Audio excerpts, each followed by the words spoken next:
Capítulo 5. Ame teu próximo. E Jesus disse-lhe: Amarás ao Senhor teu Deus de todo o teu coração, e de toda a tua alma, e com toda a tua mente. Este é o primeiro e o maior mandamento. E o segundo, semelhante a esse, é: amarás o teu próximo como a ti mesmo. Mateus capítulo 22, versículos 37 ao 39. Os dois grandes mandamentos do Mestre formam a base do nosso trabalho. No primeiro e maior mandamento, aprendemos que não há poder separado de Deus. Nossa percepção deve ser sempre de que o Pai dentro de nós, o invisível infinito, é a nossa vida, nossa alma, nosso suprimento, nossa fortaleza. O próximo mandamento em importância é: amarás o teu próximo como a ti mesmo. Consequentemente, façamos aos outros o que gostaríamos que fizessem a nós. O que é amor no sentido espiritual? O que é o amor que é Deus? Quando nos lembramos de como Deus se fez presente com Abraão, com Moisés no deserto, com Jesus, João e Paulo, a palavra amor adquire um novo significado. Vemos que esse amor não é algo distante, nem é algo que pode vir até nós. Já faz parte do nosso ser, já está estabelecido dentro de nós, e mais do que isso, é universal e impessoal. À medida que esse amor universal e impessoal flui de nós, começamos a amar o nosso próximo, porque é impossível sentir amor por Deus e não amar nosso irmão. Se alguém diz: eu amo Deus, e odeia seu irmão, é mentiroso, pois quem não ama seu irmão ao qual vê, como pode amar a Deus a quem não vê? João, capítulo 4, versículo 20. Deus e o homem são um só, e não há como amar a Deus sem que esse amor atinja nosso próximo.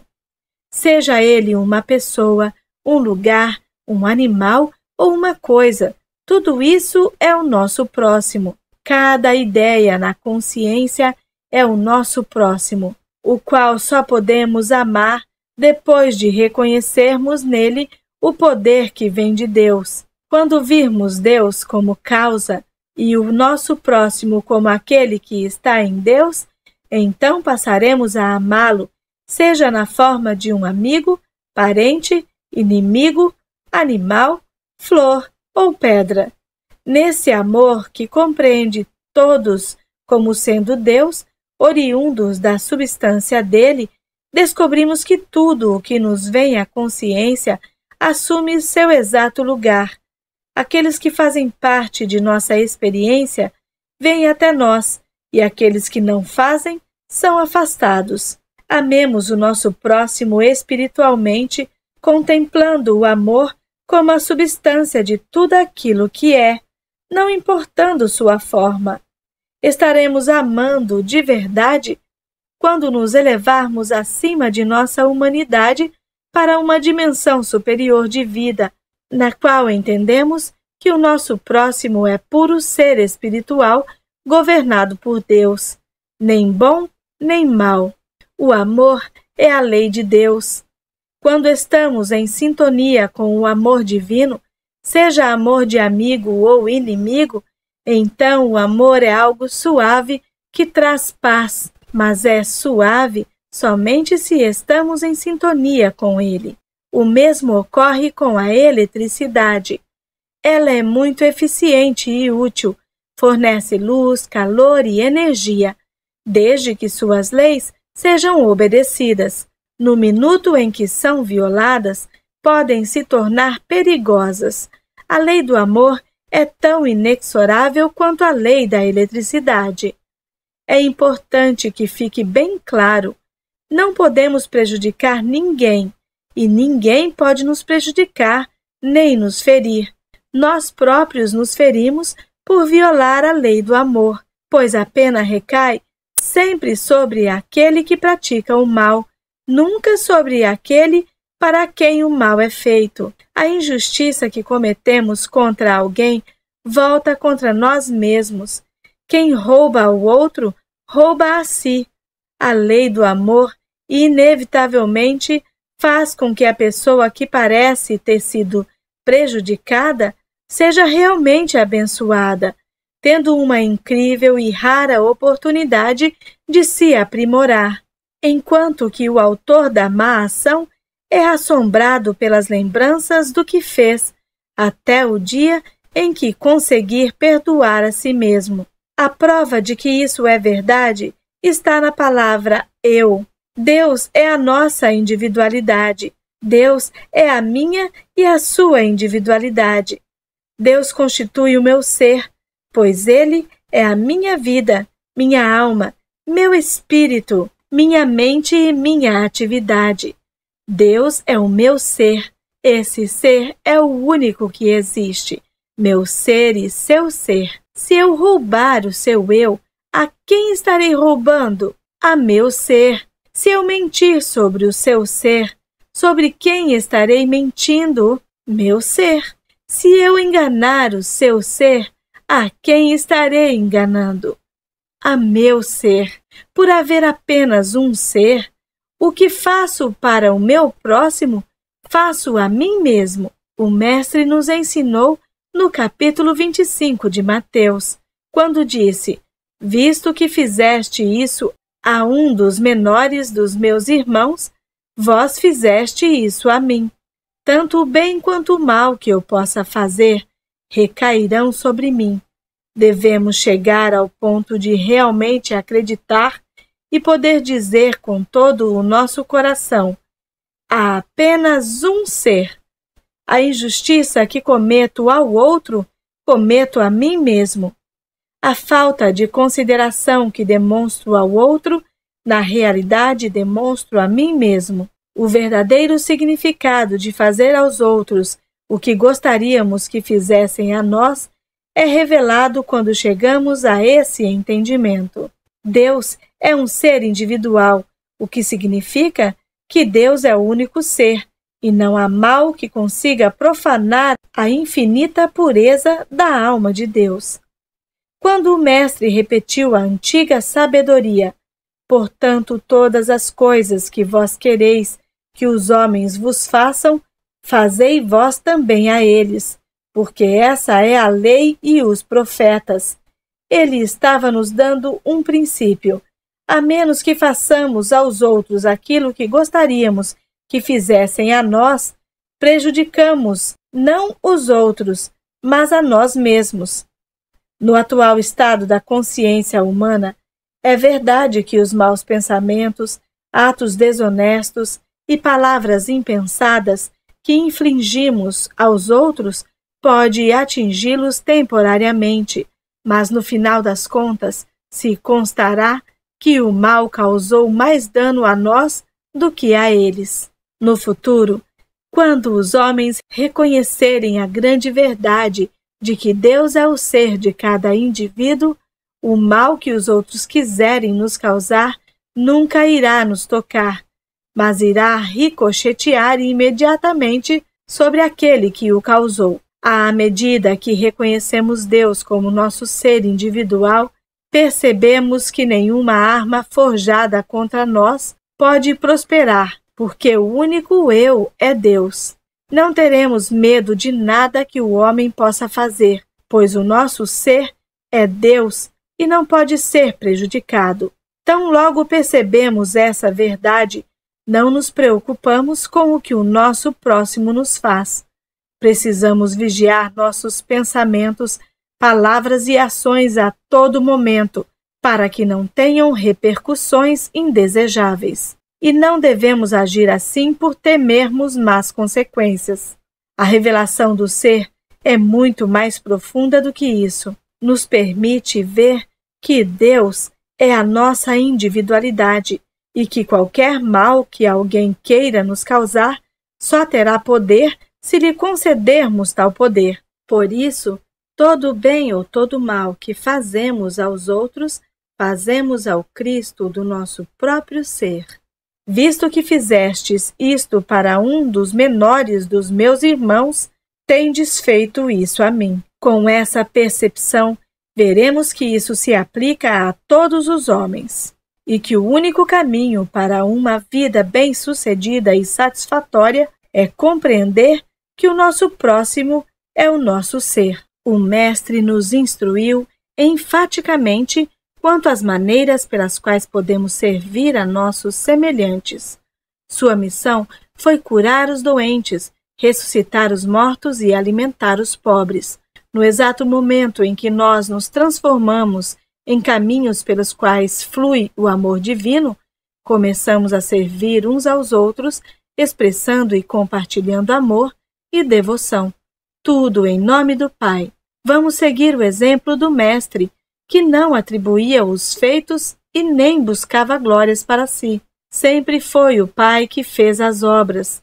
Algumas pessoas se perguntam por que saem de mãos vazias, quando são sempre tão caridosas. Acham que algo lhes falta porque acreditam que deram dos seus próprios bens e se esquecem de que, na realidade, a terra é do Senhor e toda a sua plenitude. Se expressarmos amor por nosso próximo, percebendo que não estamos dando nada de nós, mas daquilo que é do Pai, de quem todo bem e perfeição vem, descobriremos que mesmo com todas as nossas doações, ainda sobram 12 cestos cheios. Acreditar que estamos doando de nossa propriedade, do nosso tempo ou de nossa força reduz tais doações à filantropia e não traz nenhuma recompensa. A doação verdadeira vem quando há o reconhecimento de que a terra é do Senhor e que, se nós damos do nosso tempo ou do nosso esforço, não estamos dando de nós, mas daquilo que pertence ao Senhor. Assim, estaremos expressando o amor que é de Deus. Quando perdoamos, é o amor divino que flui de dentro de nós. Quando oramos por nossos inimigos, estamos amando divinamente. Ao orarmos por nossos amigos, nada lucramos. As maiores recompensas da oração vêm quando reservamos um tempo específico a cada dia para orar por aqueles que nos maldizem, por aqueles que nos perseguem, por aqueles que são nossos inimigos, não apenas pessoas, porque nem todos têm inimigos pessoais, mas religiosos, radicais ou étnicos. O Mestre nos ensinou: Pai, perdoa-lhes, porque eles não sabem o que fazem. Quando oramos por nossos inimigos, pedindo para que seus olhos se abram para a verdade, eles muitas vezes se tornam nossos amigos. Comecemos essa prática em nossos relacionamentos. Se há pessoas com quem não nos relacionamos harmoniosamente, encontremos uma maneira de nos aquietar e rezar para que o amor fraterno e a harmonia sejam estabelecidos entre nós. Que, em vez de termos inimigos, possamos estabelecer uma relação de fraternidade espiritual que torne nosso relacionamento com todos harmônico e alegre como nunca. Isso não é possível se estamos em desarmonia com alguém. Se alimentarmos animosidade pessoal, ódio étnico ou religioso, preconceito ou intolerância, nossas orações se tornam inúteis. Quando orarmos, devemos ir a Deus com as mãos limpas, e para isso precisamos deixar nossos ressentimentos de lado, fazer a oração do perdão por aqueles que nos ofenderam, já que eles não sabem o que fazem, e em seguida reconhecer: eu me relaciono com Deus como filho e, portanto, me relaciono com todas as pessoas como irmãos. Só quando estabelecemos esse estado de pureza dentro de nós, podemos pedir ao Pai: dá-me a graça, dá-me a compreensão, dá-me a paz, dá-me o pão e a compreensão espiritual de cada dia. Dá-me o perdão, mesmo para aquelas faltas inofensivas que eu cometi involuntariamente. Aquele que se volta para dentro de si em busca da luz interior, da graça, da compreensão e do perdão, nunca falha em suas orações. A lei de Deus é a lei do amor, a lei de amar os nossos inimigos, não temê-los e não odiá-los, mas amá-los. Seja lá o que nos façam, não vamos revidar. Resistir ao mal, retaliá-lo ou buscar vingança é reconhecê-lo como realidade. Se resistimos ao mal, o refutamos, nos vingamos ou revidamos, não estamos orando por nossos inimigos, que assintosamente nos usam e nos perseguem. Como podemos dizer que reconhecemos somente o bem, Deus como único poder, se odiamos nosso próximo ou fazemos mal a alguém?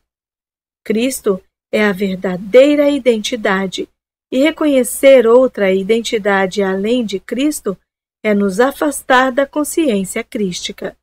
Amai a vossos inimigos, bendizei os que vos maldizem, fazei bem aos que vos odeiam, e orai pelos que vos maltratam e vos perseguem, para que sejais filhos do vosso Pai que está no céu, porque faz que o seu sol se levante sobre maus e bons, e que a chuva desça sobre justos e injustos. Não há outra maneira de ser o Cristo, o Filho de Deus. A mente crística não tem em si nenhum julgamento, nenhuma condenação, nenhuma crítica, mas contempla o Cristo de Deus como a atividade do ser individual da sua alma e da minha. Os olhos não compreendem isso porque, como seres humanos, somos bons e maus, mas espiritualmente somos os filhos de Deus e, através dessa consciência, podemos enxergar o bem espiritual em cada um.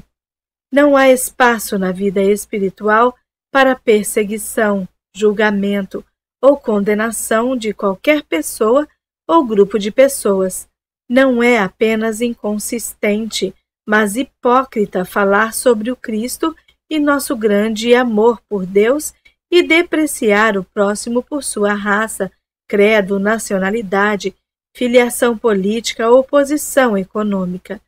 Não se pode ser filho de Deus enquanto se persegue ou se odeia alguém ou alguma coisa, mas apenas quando a consciência está isenta de qualquer julgamento ou condenação.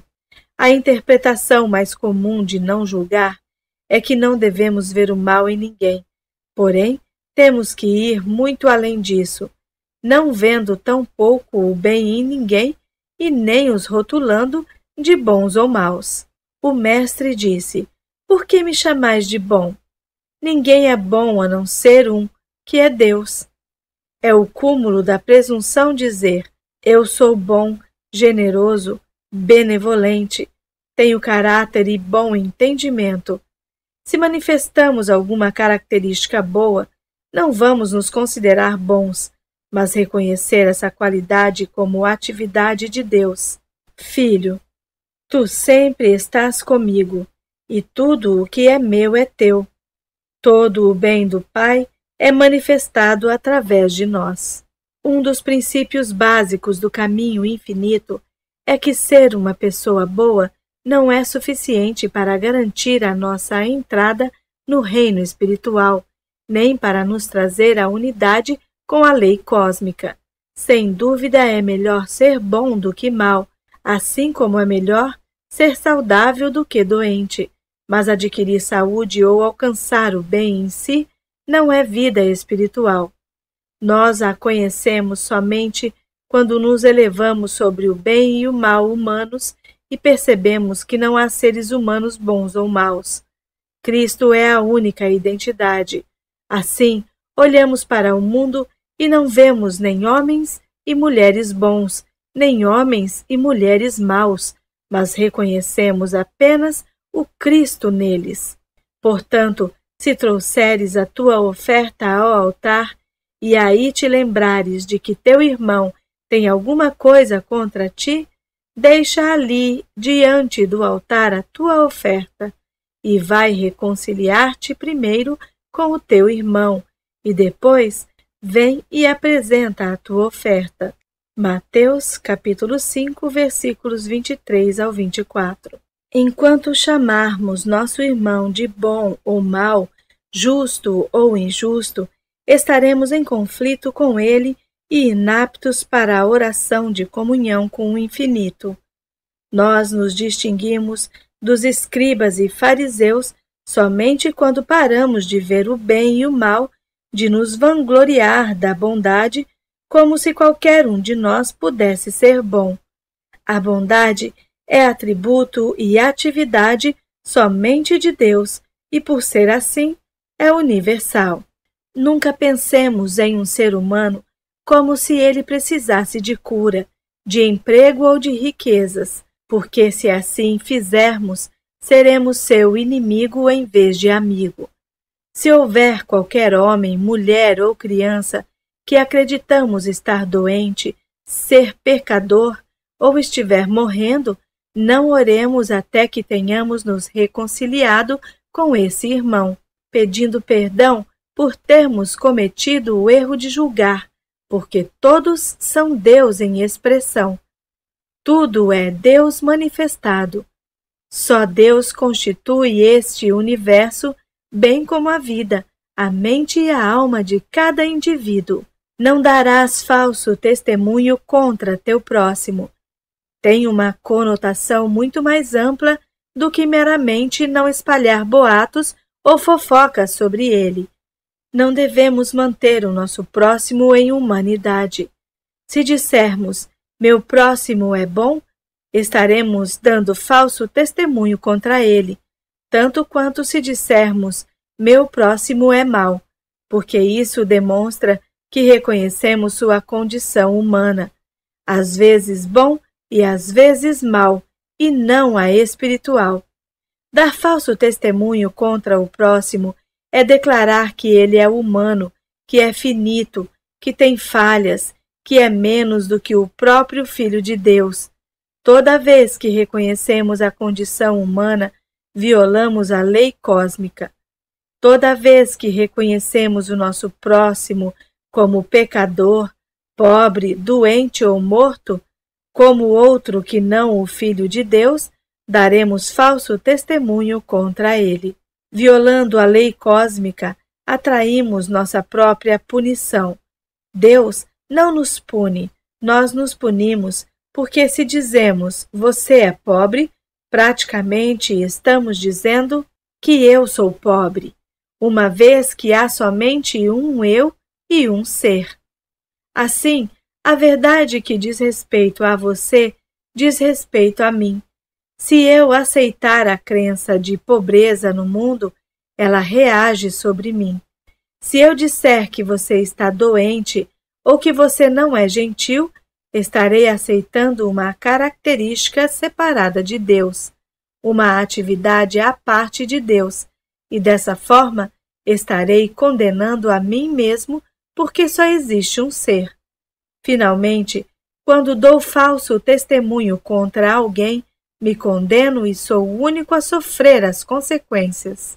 A única maneira de evitar falso testemunho contra o próximo é perceber que Cristo é nosso próximo, que nosso próximo é um ser espiritual, o Filho de Deus exatamente como nós. Ele pode não saber. Nós podemos não saber. Mas a verdade é, eu sou o Espírito, eu sou a alma, eu sou a consciência, eu sou Deus expresso, assim como o nosso próximo. No Sermão da Montanha, o Mestre nos deu um guia e um código de conduta para seguirmos enquanto desenvolvemos a consciência espiritual. O caminho infinito enfatiza os valores espirituais, um código espiritual que automaticamente resulta em boa conduta.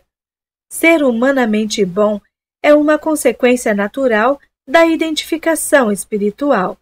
seria difícil compreendermos que o Cristo é a alma e a vida do ser individual, e mesmo assim discutirmos e difamarmos nosso próximo. Depositamos nossa fé, crédito e confiança no invisível infinito e não levamos em consideração as circunstâncias e condições humanas. O mandamento "amarás o teu próximo como a ti mesmo" fala do amor humano, do afeto ou da amizade. Ele identifica nosso próximo espiritualmente e, consequentemente, vemos efeito dessa identificação correta no aspecto humano. Muitas vezes temos dificuldade em amar o próximo porque acreditamos ser ele a barreira entre nós e o nosso bem. Isso está longe de ser verdade. Nenhuma influência externa para o bem ou para o mal pode nos atingir, pois nós mesmos liberamos o nosso bem. Para entender o significado completo disso, é necessária uma mudança na consciência. Como seres humanos, achamos que existem pessoas no mundo capazes, se quiserem, de nos fazer o bem ou nos causar mal, dano ou destruição. Como isso pode ser verdade se Deus é a única influência em nossa vida? Deus que está mais perto que a respiração e mais próximo do que as mãos ou os pés. A única influência que é boa é a do Pai interior. Não poderias ter poder nenhum contra mim se não te fosse dado do alto. Quando percebemos que a nossa vida se desdobra de dentro do nosso próprio ser, chegamos à conclusão de que ninguém na terra jamais nos machucou e nos ajudou. Toda a dor que já tivemos na vida foi resultado direto de nossa incapacidade de contemplar o universo como sendo espiritual. Qualquer que seja a forma de o encararmos, louvando-o ou condenando-o, sempre nos consideraremos culpados. Se olharmos para trás, muitas vezes conseguimos enumerar as razões para cada discórdia que tivemos. Sempre foi a mesma coisa, porque nunca tivemos um olhar espiritual. Ninguém pode nos beneficiar nem sequer nos prejudicar. Tudo o que sai de nós volta para nos abençoar ou para nos condenar. Em outras palavras, criamos o nosso próprio bem e o nosso próprio mal. Deus não faz nenhum dos dois. Deus é um princípio de amor. Se estamos em unidade com esse princípio, então atraímos o bem, mas se não estamos, atraímos o mal para nossa experiência. Pois tudo que flui secretamente da nossa consciência é demonstrado ao mundo em nossas ações. Tudo o que emana de Deus na consciência do homem, individual ou coletivamente, é poder. O que emana de Deus e atua na consciência do homem, senão amor, verdade, integridade, perfeição, plenitude. Todos os atributos de Cristo? Porque há um único Deus, um poder infinito. O amor deve ser a emoção que controla o coração e a alma de cada pessoa na face da terra. Em contraste com isso, estão os pensamentos de medo, dúvida, ódio, ciúme, inveja e animosidade, que provavelmente falam mais alto na consciência de muitos dos povos do mundo. Nós, como buscadores da verdade, pertencemos a uma minoria dos que receberam a revelação de que os maus pensamentos não são poder e que não têm controle sobre nós. Nem todo mal ou pensamento falso na terra tem poder sobre você ou sobre mim, a partir do momento em que entendemos que o amor é o único poder. Não há poder no ódio, não há poder na animosidade, não há poder no ressentimento, nem na luxúria, na ganância ou na inveja. Poucas pessoas no mundo são capazes de aceitar o ensinamento de que o amor é o único poder e estão dispostas a se tornar como criança. Os que aceitam esse ensinamento básico do Mestre são aqueles de quem ele disse: Graças te dou, ó Pai, Senhor do céu e da terra, que escondeste estas coisas aos sábios e inteligentes e a revelaste às criancinhas. Assim é, ó Pai, pois assim foi do teu agrado. Bem-aventurados os olhos que veem o que vós vedes, pois vos digo que muitos profetas e reis desejaram ver o que vós vedes, e não o viram, e ouvir o que ouvis, e não as ouviram. Lucas capítulo 10, versículo 21 ao 24. Uma vez que aceitarmos este importante ensinamento do Mestre e enxergarmos além da aparência, perceberemos conscientemente a todo instante que todos somos fortalecidos com o amor do alto e que o amor da consciência é o único poder, um poder do bem para você e para mim, e que o mal no pensamento humano, seja na forma de cobiça, inveja, luxúria ou ambição desmedida, não é poder. Portanto, não deve ser temido nem odiado. Conhecemos nosso irmão, conhecendo a verdade sobre ele. Saber que o que nele está, que é de Deus, é poder, e o que nele está, que não é de Deus, não é poder. Assim, estaremos amando nosso irmão verdadeiramente. Séculos de ensino ortodoxo incutiram em todos os povos o sentimento de separação e desenvolveram interesses distintos e apartados entre si. No entanto, quando há plena convicção do princípio da unidade no nosso interior, o leão e o cordeiro podem se deitar juntos.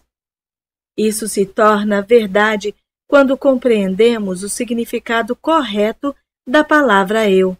Assim que captamos verdadeiramente que o eu em mim é o eu em você, nossos interesses se tornam os mesmos. Não haveria guerras nem conflito de qualquer tipo se ficasse claro que o ser real de todos no universo é o único Deus, o único Cristo, a única alma e o único Espírito, e em virtude dessa unidade, o que beneficia a um, beneficia a todos. Nessa unidade espiritual, estamos em harmonia uns com os outros. Ao experimentarmos isso, vemos rapidamente que todos que encontramos são semelhantes a nós, que a mesma vida os anima, a mesma alma, o mesmo amor, a mesma alegria, a mesma paz, o mesmo desejo pelo bem. Em outras palavras, o mesmo Deus é glorificado dentro de todos aqueles com quem entramos em contato. Podem eles estar ou não conscientes dessa presença divina dentro do seu ser, mas passarão a identificá-la no momento em que nós a reconhecermos neles. No mundo dos negócios, seja entre colegas de trabalho, empregadores, funcionários ou concorrentes, a seguinte atitude de reconhecimento deve ser assumida. Eu sou você. Meu interesse é o seu interesse. Seu interesse é o meu, uma vez que uma única vida anima nosso ser, uma única alma, o Espírito de Deus. Tudo o que fazemos para o outro, o fazemos por causa do princípio que nos une. A diferença é imediatamente perceptível em nossas relações comerciais e na nossa comunidade e, em última instância, nas relações nacionais ou internacionais. No momento em que abandonamos nosso entendimento humano de separação, esse princípio passa a atuar em nossa experiência. Jamais falhou e jamais deixará de produzir ricos frutos. Todos estão aqui na Terra por um único objetivo, mostrar a glória, a divindade e a plenitude de Deus. Nessa percepção, entraremos em contato apenas com aqueles que serão uma bênção para nós, da mesma forma que seremos uma bênção para eles. Toda vez que buscamos o bem em alguém, encontramos o bem hoje e o mal amanhã. O bem espiritual pode vir do Pai para mim, através de você, mas não vem de você. Você não pode ser a fonte de qualquer bem para mim. Porém, o Pai pode usá-lo como um instrumento para que o seu bem flua para mim através de você. Então, quando olhamos para os nossos amigos ou para a nossa família por esse prisma, eles se tornam instrumentos de Deus, do bem de Deus, que nos chega através deles. Vivemos sob a graça, sabendo que todo o bem emana do Pai interior. Pode parecer que esteja vindo a partir das mais variadas pessoas, mas é a emanação do bem de Deus do nosso interior. Qual é o princípio? Ama o teu próximo como a ti mesmo. Obedecendo a esse mandamento, amamos amigos e inimigos, oramos por nossos inimigos, perdoamos, ainda que seja 70 vezes 7. Não levantamos falso testemunho contra o próximo, não julgamos nada como bem ou mal, mas vemos em todas as aparências a identidade do Cristo, o único ser que é ao mesmo tempo seu ser e meu ser.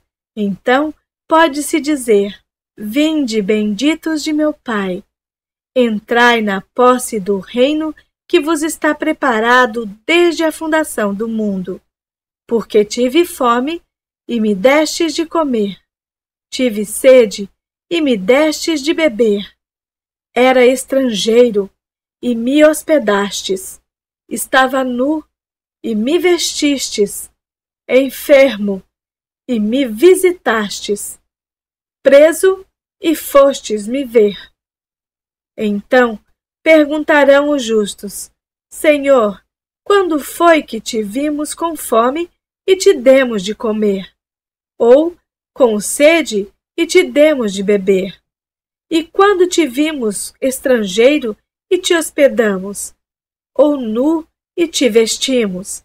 E quando te vimos enfermo ou preso e te fomos visitar? O rei, respondendo, lhes dirá: em verdade vos afirmo que, sempre que o fizestes a um destes meus pequeninos irmãos, a mim o fizestes. Mateus, capítulo 25, versículos 34 ao 40.